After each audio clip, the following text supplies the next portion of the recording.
Hello to episode 10 of Honest Nonsense with your host, Walter Skuzeski. Yeah, I've been gone about 2 weeks, visiting family in Utah. It's fucking Mormons. But it's okay, they're actually, unlike evangelicals, evangelicals are so bad that the goofball Mormons are far, far better at being Jesus Christ than evangelicals. When you spend time around, I'm not religious. I'm not, do what you gotta do, be what you gotta be. Atheist, religious, whatever. When you spend time around Mormons, you realize how fucking piece of shit evangelicals are. No, that's a macro. Micro, there's things, but later I'll discuss that further. Because the main topic of this podcast will be the notion that the left is so radical. I turned on the TV and CNN had a bottom line that read, "Is the left getting too left?" And it's like, my God, getting rid of, or, having universal healthcare, ooh, radicals. Because when I think of Finland, man, I think of fucking radicals. Dude. Like, God. But so I'm going to explain how that's actually not the case, and it's actually the other way around. So let's fucking get started. Recently, there's House Republicans are trying to vote, they're voting and they're trying to weaken a 1976 law that has helped revive the commercial fishing industry. Because guess what? Human beings, especially white people, in this culture of civilization, what it does, and what is it really good at doing? It is really good at vacuuming the fucking ocean of its fish. We've done a really good job. I shouldn't just say white people, I mean Japanese people, Chinese people, the Portuguese. Our world, human beings are very good at depleting the fuck out of the ocean. And so, in 1976, people said, "Hey, you know what? Maybe let's make some laws so we kind of, we're not taking out so many fish that fish population cannot reproduce it. So, like let's have fish into the future, radical." So radical to have fish in the ocean. Well, actually, the true radicals are Republicans who want that to not be the case. This bill to deregulate fishing, they want to, is Representative Don Young from Alaska. So it's what it is that it's the bill that they want to repeal from 1976 is called the Magnuson-Stevens Fishery Conservation and Management Act. So basically, it affected just people fishing for fun. I'm blanking on the fucking word right now. Recreational fishing, there we go. It has impacted recreational fishing, yes, but sorry, I mean, it's good to, I think fishing is fun. I think you should teach your children to fish. I think you should go fishing. I'm not saying fishing is bad and it shouldn't be done, but let's keep in mind that, let's have fish in the future. Let's have fucking fish. Okay? Sacrifice catching 20 fish a year and just catch a couple. God damn. I'm not asking you to be, it's actually quite radical to want to fish at a rate that will completely deplete the ocean of fish. Like that's radical. That is radical. So Young from Alaska says the proper tools and flexibility needed to effectively manage their fisheries, sound like people. The goal, he said, is to ensure a proper balance between the biological needs of fish stocks and the economic needs of fishermen and coastal communities. Yeah, flexibility. Then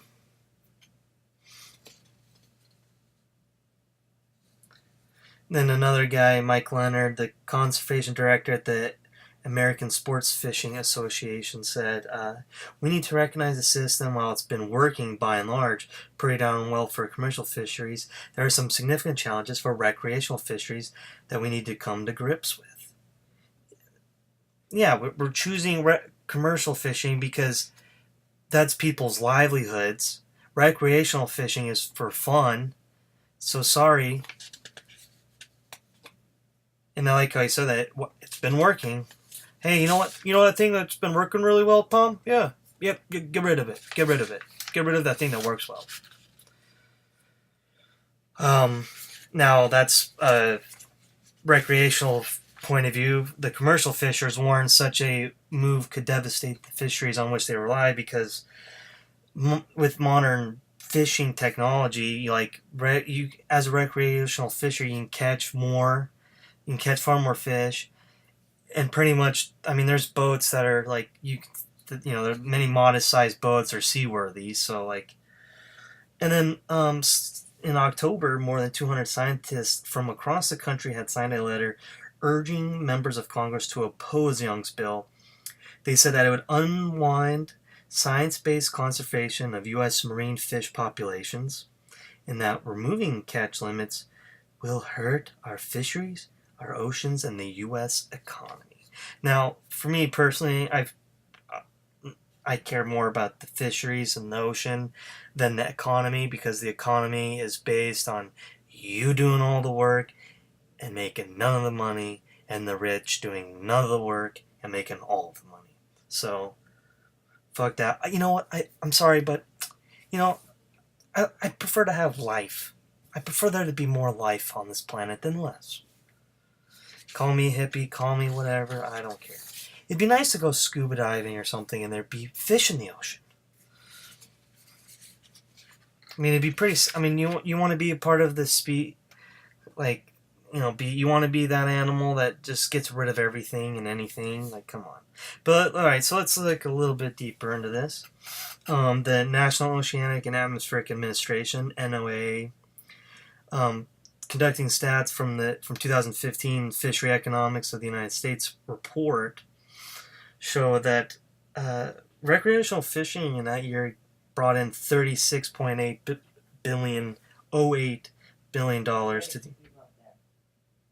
the U.S. economy, which amounts to 37% of the total value added by recreational and commercial fishing combined. So that is quite a bit, but the reason why, so here's specifically why deregulating this 1976 law is stupid,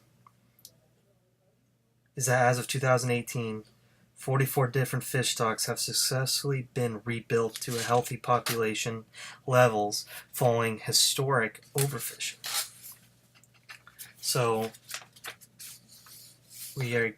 it's just fundamentally works. Now so like industry observers point, so what has kind of changed, like this, like getting rid of this law, in 2010, someone on ESPN, in ESPN Outdoors in March 2010, they wrote a piece that began with an unfounded suggestion that the National Ocean Policy, initiated under President George W. Bush and carried on by President Obama, could prohibit U.S. citizens from fishing.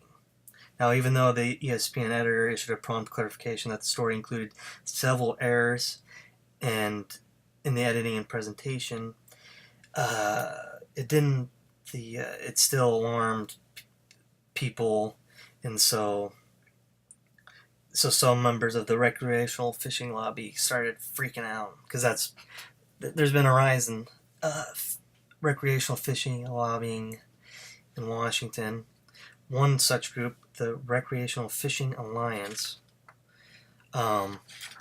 This group has publicly supported Donald Trump's presidential candidacy and sells Fishermen for Trump bumper stickers.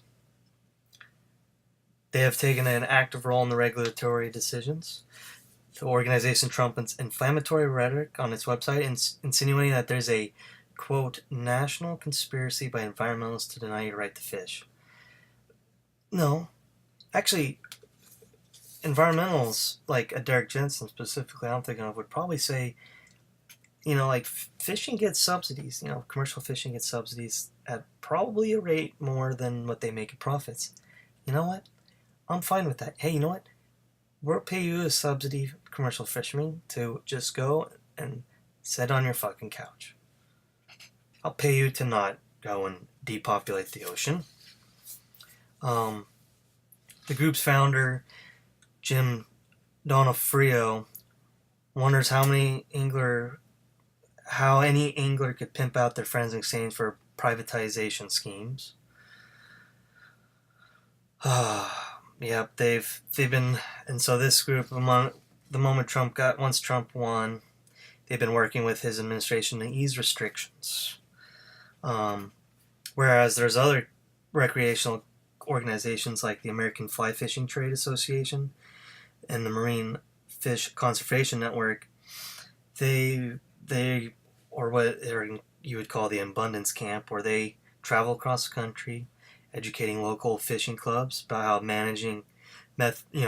teaching management methods that promote access advocates that can lead to greater chance of overfishing. Like to teach about, if there's more and more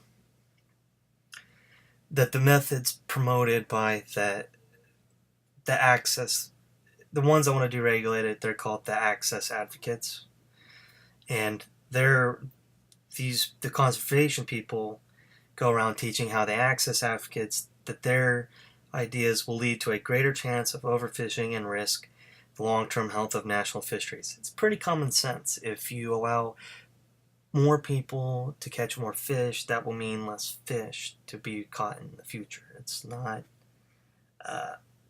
not rocket science. So in early 2017, the Atlantic States Marine Fisheries Commission, it's kind of like the government body that's tasked with coordinating management of fisheries that exists mainly in the narrow 3-mile band of coastal waters legally controlled by states. The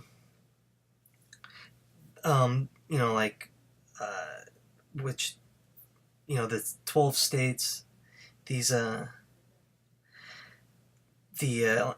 it's like this popular recreational fishing target is probably found in the mid-Atlantic states. That's where most fishing is at. And so this agreement basically says can only, despite, to keep a check on how much fish we're taking out. So despite other states' acknowledgement of the necessity to reduce fishing to ensure the long-term stability of the summer flounder population, the RFA, the one that working for Trump, Recreational Fishing Alliance, RFA, home state of New Jersey proposed an alternate plan, and they and ASMFC deemed it illegal because it was weaker than the plan that the commission had established. But Commerce Secretary Wilbur Ross overruled the ASMF and allowed New Jersey's plan to stand. Freedom of Information, I missed words. In July 2017, under the Freedom of Information Act, the Natural Resources Defense Council requested documents from the Department of Commerce related to this decision. Although the organization has received a few documents, it filed litigation in early January challenging the department's failure to produce full documentation. Thanks to recreational acts that have struck another blow against science-based fishery management, again, thanks to Secretary Ross. After years of overfishing, science-based management plans have allowed the Gulf of Mexico's red snapper population to rebound from historic low levels. However, the total biomass remains well below its target. Compared with a decade ago, there is now a greater abundance of red snapper, and many of the fish are larger now than they were before the rebuilding period. But the population is still not as healthy as it should be. Furthermore, the recreational red snapper fishery in the Gulf of Mexico accounts for nearly half of all landings of red snapper in the Gulf. As the Gulf's red snapper population has bounced back, anglers have begun to catch more fish at higher rates. Alright, so see, it's bounced back. That means, like, the days, like, maybe it used to be you could fish 15 days recreational. Now they're cutting it down. They cut it down because, guess what? It's easier to catch more fish. Not very fucking complicated here. In June of 2017, the Commerce Department announced, so like in the Gulf of Mexico, you had like a 3-day period, like I was just saying. And in June of 2017, the Commerce Department announced it would permit a 39-day extension to the recreational red snapper season in federal waters of the Gulf of Mexico. In a lawsuit filed against the Department of Commerce, environmental groups argue that extending the season so dramatically will surely exceed the catch limit and lead to overfishing of the Gulf's red snapper population. In fact, Earl Comstock, Director of Policy and Strategic Planning for the Commerce Department, admitted as much to Secretary Ross in writing before the decision. In a June 1 letter, in reference to the proposed red snapper season extension, Comstock wrote, "It would result in overfishing of the stock by 6 million pounds. Or another way of saying 40%. The lawsuit also claims that the season extension could delay rebuilding progress by up to 6 years. So, who's more radical? The people that want to keep, to continue this success, like I said earlier, as of 2018, 44 different fish stocks have successfully been rebuilt. And it has done this because we say you can only do so much fucking fishing. Now it ain't freedom, like the redneck, I got them to tell me what to do. But you know what? Sorry, we need these laws because guess what? You're just going to go out there and fish them all up. You're going to fish it. We're going to fucking take all the fish out. So it's like, who's more radical in that group? The people that want to have more fish in the ocean, or the group that wants to overfish the ocean? Who's more radical? You choose. Anyways, the left is apparently the left is crazy. Okay, well, how about Arthur Jones? He's running in the Illinois' 3rd Congressional District. Who's Arthur Jones? Well, he's a Holocaust-denying, Jew-hating Republican nominee. He grew up. Yeah, he was a former. He's not a Nazi anymore, but he wants you to know he's so much more than a Nazi. He in a sit down with the Chicago Tribune, he insisted that he had a winning platform if only the GOP would get behind his race. Apparently, the Republican governor of Illinois, Bruce Bronner, denounced him. After it took him a while. He's kind of like, I kind of like this guy. He's a white supremacist. Oh, fine. It looks better to denounce him. So this is what Arthur Jones. Here's some quotes and stuff from him from the Chicago Tribune. I haven't been a member of any Nazi group since 1980. There's more to me than being a denier of the Holocaust. I'm an American patriot. Oh my God. Yeah, I think you being in a Nazi party and denying the Holocaust, yeah, you're a Nazi. Fucking Nazi. But the Chicago Tribune pointed out that Jones mirrors the Republican platform on many issues. He holds a hardline view on immigration. He supports Second Amendment gun ownership rights. He has a conservative view of gay rights and believes Congress should repeal Obamacare. I've got things I want to do for America, and I'm concerned about the direction the country is going. Yeah, it's kind of like, he's a Nazi, but he tends to have a lot of things that the Republicans like. That's pretty weird.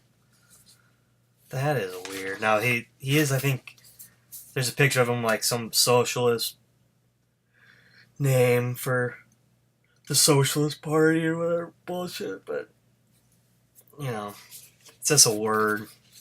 I don't really get caught up in the word socialist. It's just, what do you do? I could care less if you're a...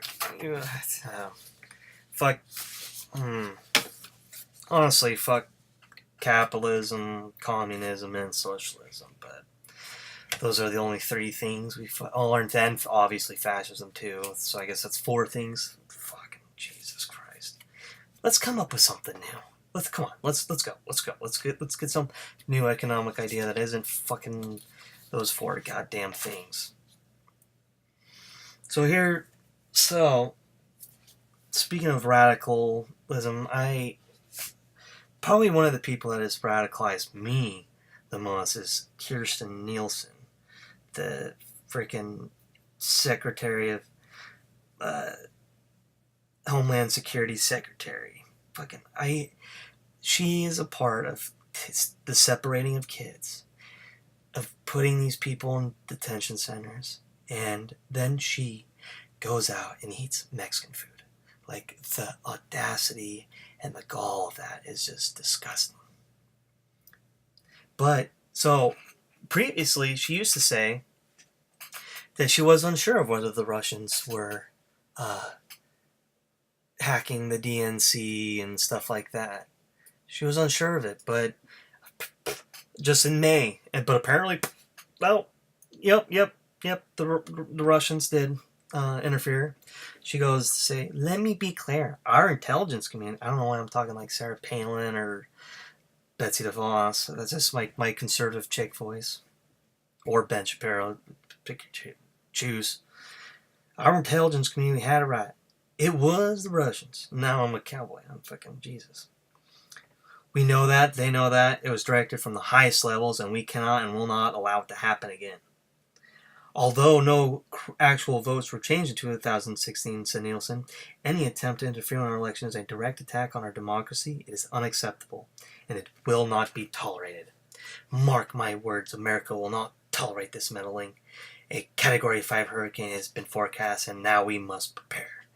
Sounds like she's trying to make up for it so it doesn't look like she's helping our treasonous president collude with the Russians. So that's what I think. I think she's going, oh shit, this shit's hitting the fan, and if I don't start saying that it happened, if I don't start admitting to reality, Trump's going to throw me in jail too. He's going to get me in jail too, not justice on. So I'm sure if you're not living under a fucking rock, and if you're not an idiot who thinks for yourself, you'd know that Trump is an idiot, a piece of shit, a liar. So this week, Trump just has sent out a good old display of tweets that I gotta read out. Tweet 1, this is a terrible situation. And Attorney General Jeff Sessions said, stop this rigged witch hunt right now before it continues to stain our country any further. Bob Mueller is totally conflicted, and his 17 angry Democrats that are doing his dirty work are a disgrace to USA. Hey, you know what actually stains our country is you being the figurehead of this country is actually the fucking stain, you jackass. And then Giuliani, the should isn't must. It's like and then he was saying that he was just expressing his First Amendment rights. Well, actually, it's a crime to say that you cannot have, as a president, cannot voice his opinion about a frickin' case being a case, ongoing case. Like, can't do it, dude. What's amazing, though, is I think if he could have just said something hold on, I'll get to it's about the Paul Manafort worked for Ronald Reagan, Bob Dole, and many other highly prominent and respected political leaders. He worked for me for a very short time. Why didn't government tell me that he was under investigation? These old charges have nothing to do with collusion. A hoax. Ugh, never mind that he worked with a fucking... Well, first of all, he's a tax evader, so there's that. But he's also worked for oligarchs, so that's not true. Oh my god. Then he goes, here's his third tweet. Russia collusion with the Trump campaign, one of the most successful in history, is a total hoax. The Democrats paid for the phony and discredited dossier, which was, along with Comey, McCabe, Strzok, and his lover, the lovely Lisa Page, used to begin the witch hunt. Disgraceful. Well, actually, so Fusion GPS was actually started by Never Trumper Republicans, but then when Trump became president, the guy who runs Fusion GPS decided to go to Hillary, even though he had spent his time as a journalist ripping the Clintons. He just saw that Trump was possibly a traitor. Looking back on this is his fourth tweet. Looking back on history, who was treated worse? Alphonse Capone, legendary mob boss, killer and public enemy #1, or Paul Manafort, political operative and Reagan dole darling, now serving solitary confinement. Although convicted of nothing, where is the Russian collusion? It is amazing that this guy, I mean, my god, dude, you idiot. And if he just would have, if he would have just done the tweet in a different way, Paul Manafort could have probably been able to say, look, you know, he dirtied up the fucking the trial, mistrial. Nope. Trump made sure to just say it right in the right way so that the trial could keep going, because that's how fucking dumb he is.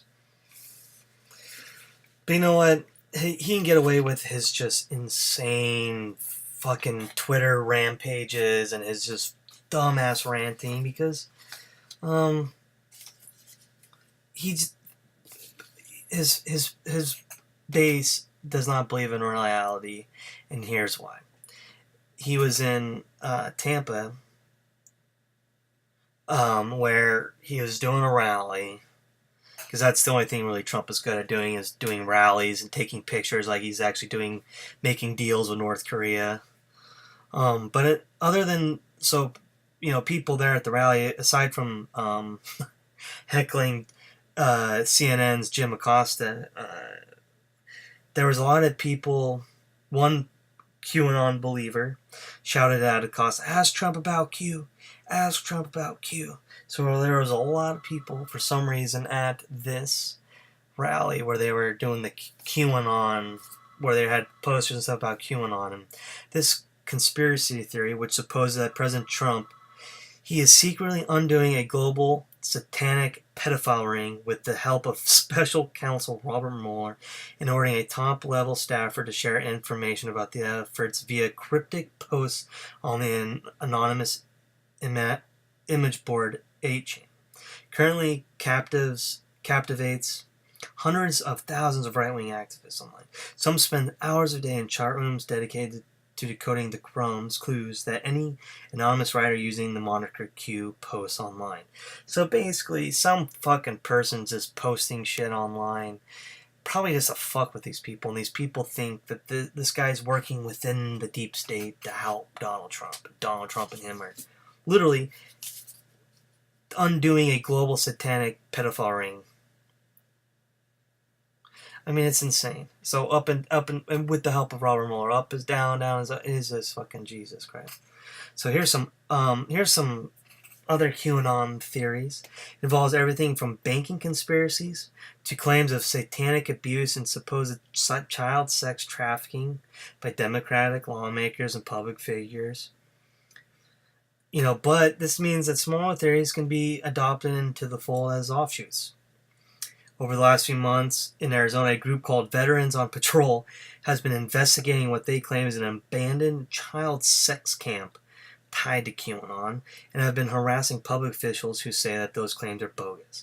I mean, that is, oh my God. I mean, if you need any better example of people just not in reality, and that is terrifying. When people do not believe in reality and they believe in something else that is not reality, that has Hannah Arendt origins of totalitarianism kind of shit, kind of implications, man. But amazingly, the people there supporting QAnon wasn't the. Maybe you be the you judge after this stuff, because I almost feel like the shit Trump was saying was even more so fucking insane than the people there supporting QAnon. He goes talking about voting. He goes, only Americans citizens should vote in American elections. As a response to an argument that no one is. Yeah, only American citizens should vote in American elections. Yeah, because he had a thing go. He had a committee look into elections about illegals voting in elections, and guess what? It didn't happen because why would people vote? Why would you, if you're an illegal, why would you vote? Oh, hey, I'm gonna get arrested for voting. Okay, Jesus Christ. He goes, which is why the time has come for voter ID, like everything else. If you want to go out and you want to buy groceries, you need your picture on a card. You need ID. I guess Trump has never bought, he's never bought groceries. The only time you don't need it, in many cases, is when you want to vote for a president, when you want to vote for a senator. During Wednesday's press briefing, Sarah Sanders, Press Secretary Sarah Huckabee Sanders, defended Trump's remarks about grocery buying, saying he was clearly referencing to show your driver's license to buy alcohol. She is, God, I gotta give it to her. She is a good fascist. She's really good at it. But, fucking Trump, it made me remember fucking Jim Jordan, who wants to run for the Speaker of the House. He has a great idea to prevent Russia meddling in our elections. Voter IDs. Like, Jesus Christ, dude, you gotta be shitting me, man. You gotta be fucking shitting me. So, Vermont Democrat Patrick Leahy,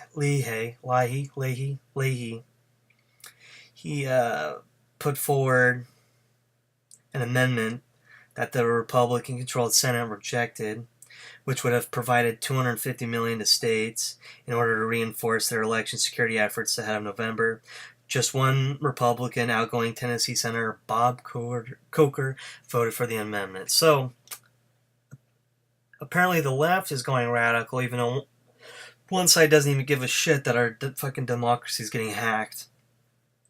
Oklahoma Senator James Lankford, a Republican who did not support the bill, said it was far too early for the Senate to sign off on additional money.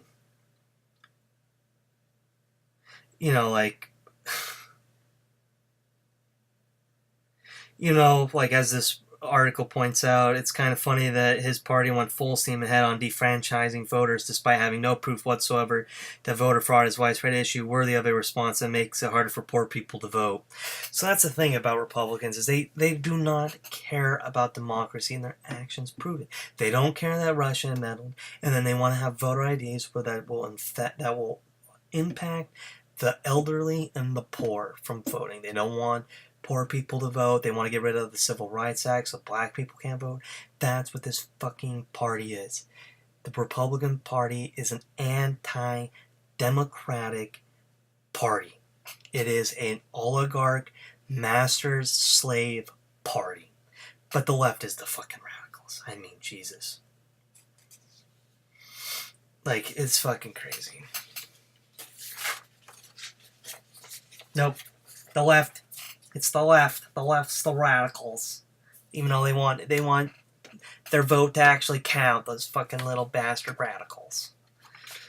Alright, now I'm going to go to a segment of, that I'm going to start doing, which is called, I don't know, right now I'm calling it Douchebag of the Week, but the two people I'm talking about today are women, so maybe today's is actually the Bitch of the Week. So Ivanka Trump said that she describes family separation as a low point in the White House. Now, you know what, Ivanka? Fuck you. You could have said that, I don't know, when the fucking shit started happening, not when it's kind of winding down. Good God, what a bitch. That was a low point for me as well. I feel very strongly about that. And I am very, vehemently against family separation and separation of parents and children. She said, that's what Ivanka said, and then I'm a daughter of an immigrant. And echoing the administration line, America is a country of laws. She continued, these are not easy issues. They are incredibly difficult issues. And the rest of the country, I experienced them in a very emotional way. It's why when she actually told that, she was fuck you. You're a low point. Fuck you. Listen, it's just, how about this? Just 5 days after he reached the United States, the 15-year-old Honduran boy awoke in his Tucson, Arizona immigrant shelter one morning in 2015 to find a youth care worker in his room tickling his chest and stomach. So I need to drink some wine. Wine does not, it's kind of dry. Dries your throat out even more. When he asked a man who was 46 what he was doing, the man left. But he returned 2 more times, rubbing the teen's penis through his clothing and then trying to reach under his boxers. I know what you want. I can give you anything you need, said the worker, who was later convicted of molestation. In 2017, a 17-year-old boy from Honduras was recovering from surgery at the shelter when he woke up to find a male staff member standing by his bed. You have it very big, the man said, referring to the teen's penis. Days later, that same employee brushed the teen with his hand while he was playing video games. When the staff member approached him again, the boy locked himself in a bathroom. In January of this year, a security guard at the shelter found notes in a miner's jacket that suggested an inappropriate relationship with a staff member. Using state public records laws, ProPublica has obtained police reports and call logs concerning more than 70 of the approximately 100 immigrant youth shelters run by the U.S. Health and Human Services Department, Office of Refugee Resettlement. My God, man. I bask conservatives. When you read U.S. Health and Human Services Department's Office of Refugee Resettlement, fucking hey, that's Jesus Christ, man. While not a comprehensive assessment of the conditions at these shelters, the recordings challenge the Trump's administration's assertion that shelters are safe havens for children. The reports document hundreds of allegations of sexual offenses, fights, and missing children. The more than 1,000 pages of police reports and logs detail incidents dating back to the surge of unaccompanied minors from Central America in 2014 during the Obama administration. But immigrant advocates, psychologists, and officials who formerly oversaw the shelters say that Trump administration harsh new policies have only increased pressures on the facilities, which often are hard-pressed to provide adequate staffing for kids who suffer from untold traumas and now exist in a legal limbo that could shape the rest of their lives. If you're a predator, it's a gold mine, said Lisa Fortuna, director of the Child and Adolescent Psychiatry at Boston Medical Center. You have full access, and then you have kids that have already had this history of being victimized. You have to work in ICE and work in these things, I don't know how a normal person can work in these kinds of environments, man, where you're just creating hell for fucking kids and parents and families and the people, man. And you would do the same thing if you live in Guatemala, man, and there's political corruption and violence, and there's gang violence and fucking sex trafficking. To not, as a parent, take that kid and try and come and make a better life in America, you are doing your child a disservice. And oh my God, fucking, just have empathy for people, my God. Here's another one. According to a report, a 6-year-old girl identified by the initials DL and her mother fled gang violence in Guatemala. In May, they sought asylum at the border entry point in El Paso, Texas. They sought asylum. That means they came here legally. 2 days later, immigration authorities separated Dale from her mother and sent the young girl to an immigration shelter just outside of Phoenix. And, yeah, she was sexually assaulted. The first incident of abuse occurred last June. So a 6-year-old is getting abused by an older child at the same facility. A week later, DL's father, an undocumented immigrant in California, was contacted by Southwest Key Programs. The next day this happened, on June 12th, one day after DL's father was contacted, the 6-year-old girl was presented with the form stating that as part of the facility's intervention protocol, she had been instructed to maintain my distance from the other youth involved and had been provided psychoeducation, described in the document as reporting abuse and good touch and bad touch. The girl's mother, who was detained in Texas at the time, told the Nation, "It was a nightmare. When my husband told me what happened, I felt helpless. She was so little. She was probably so scared, probably afraid to say anything to anyone. It was a total nightmare for me." That's why, fuck you, Ivanka. You're too fucking late, you bitch. You're too fucking late. It's fucking bullshit.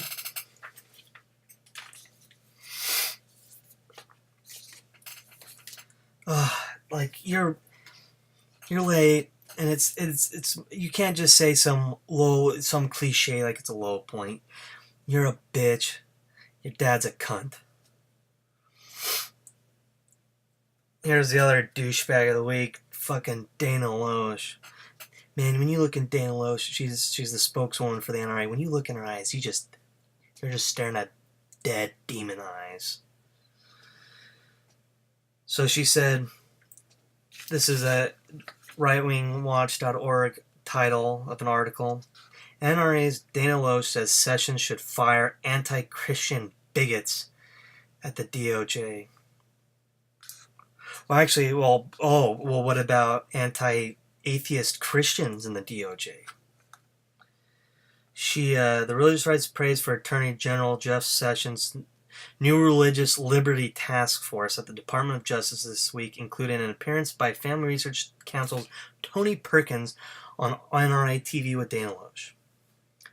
Sessions' task force is charged with overseeing the implementation of religious liberty guidelines for federal agencies that Sessions released last fall in response to an executive order Trump signed in May 2017.